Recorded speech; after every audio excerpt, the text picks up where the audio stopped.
Yeah, and maybe you look back at their journey to qualifying. I think it was brilliant, and what they were able to do with Kasper Hjulman. But then you come into the World Cup and you look at the first two games, they haven't done a lot, especially on the attacking phase. I think you look at yesterday's game against France and you say they have a very solid backline. Look at them defensively, they're brilliant. But then when it comes to scoring, that's where the big issue is. So my big concern about them is that they have not been scoring goals, and that could affect them going forward. But at the end of the day, I still believe that they're going to come out of that group. It's going to be a tough game in the last one. And yes, we still move on. You are very smart. But, the question was, you are like, they are not even dark horses. They're absolute favorites. They're in my top 5. And we kept telling you, listen, qualifying is one thing, actual tournament is another. And I think you've had, this has been the week, Chep, where they've been told, guys, qualifying is one thing, but at the World Cup, things become difficult. Very different. True. Yes, I agree with Sammy. I was also on that bandwagon. I was supporting Denmark. I think even me last week I mentioned, I won't be surprised. I think they are going to top that group. But watching their first two games, as Sammy has said, at the back, they are solid. But now, upper midfield and then attacking, there's just a problem, and then they look so lethargic. They don't have that energy anymore. I don't. Each tournament, what it has showed that I think you can come on form, but this is just a tournament. It's how you start, how you go. The example of Argentina, if I can give that example. Yes. They came there were 36 games unbeaten. Then you come and get a team that has just turned up. They have decided, you know what, I'm going to play. We are going to play this game. We have nothing to lose. We are going to turn up. And that's what happened. I think there are levels to this. There is levels in qualifying, and there are levels when it gets to the actual tournament, where you actually have got to go and teams find out at that level the margins are small.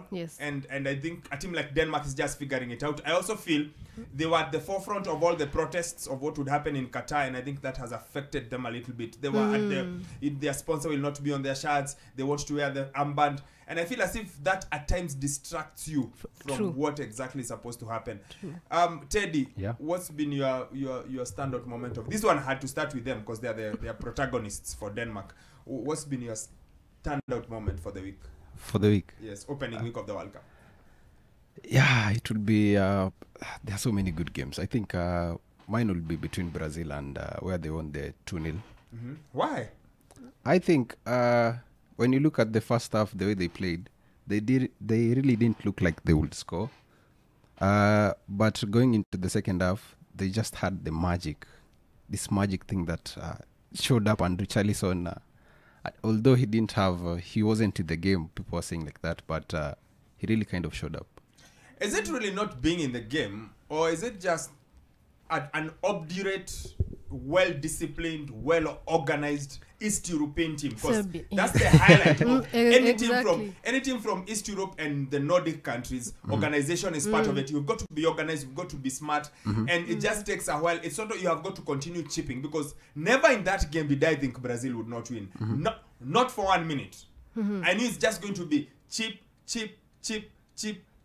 A goal is going to come. You're looking for cracks. I was never ever worried. Brazil weren't great, but they have a in fact, in terms of fluidity, they look like one of those teams that look like they've got a nice flow and rhythm about them. So I was never worried. Never, ever worried. Plus, they are one of the few teams that is playing with a guy who can consider himself like a 9-ish, or a guy who they are deploying as a 9. They're one of the few teams, because I think this World Cup is the Pep Guardiola World Cup. Yeah, true. This World Cup is the Pep Guardiola World Cup. It's the World Cup where we are seeing the effects of him playing with small, tiny attacking things, false nines, and now we are seeing it. A whole World Cup where, can you name 5 strikers? Can you name 5 out-and-out strikers? Under 30. No, even over 30. Please name for me. The only teams that have a 9, who's the proper 9, are Poland, England, Uruguay, England. France, maybe. France, Giroud. There may be 5, and maybe you add Brazil. The rest of them are trying small guys. You don't have a fox in the box, so to speak. And for a person who grew up on Romario and Ronaldo and Trezeguet and Inzaghi and Hernan Crespo and Batistuta and Drogba and Eto'o, I feel like like this is the World Cup where we are seeing the impact of that great Barca team of 06 to 13 and the Bayern Munich team and the City team where you want small guys up. I know people are going to say Lukaku, but for me Lukaku doesn't even play football. But can we say now that now it shows how football has evolved? I think it's just his modern. impact. There's no why I refuse it's more. You know why I refuse it's evolved? Because who recently signed the best young 9 in the world? Yeah, the City. The same guy who removed 9s, now he's brought back a 9. So yes, I agree. Maybe we've evolved from no striker to now we are going back to striker. Because again, we've got a young. They are all. There's no one who's above 25, is there? These so-called young strikers, Haaland, Mbappe, though he refuses to be a 9. Nunez, Vlahovic. Yeah. Who? Vlahovic. Exactly. They're all young. Yeah. So maybe we've gone round the whole circle of we had strikers, then Pep taught us how to play without strikers. We had all these false 9 tiny things who play football who I really don't like. I feel like a team should have a 9. And then now we are back. But you have a World Cup where we don't have out and out 9s. Yes. Like there are not many. Instead, we have a lot of small attacking things like Asano. Anyway, let's come back and start off. We'll start off, of course, with France. They are through to the round of 16, and then we take it on from there. You're on the Football Fix, 96.3 Nation FM. Teddy, Chep, and Sammy.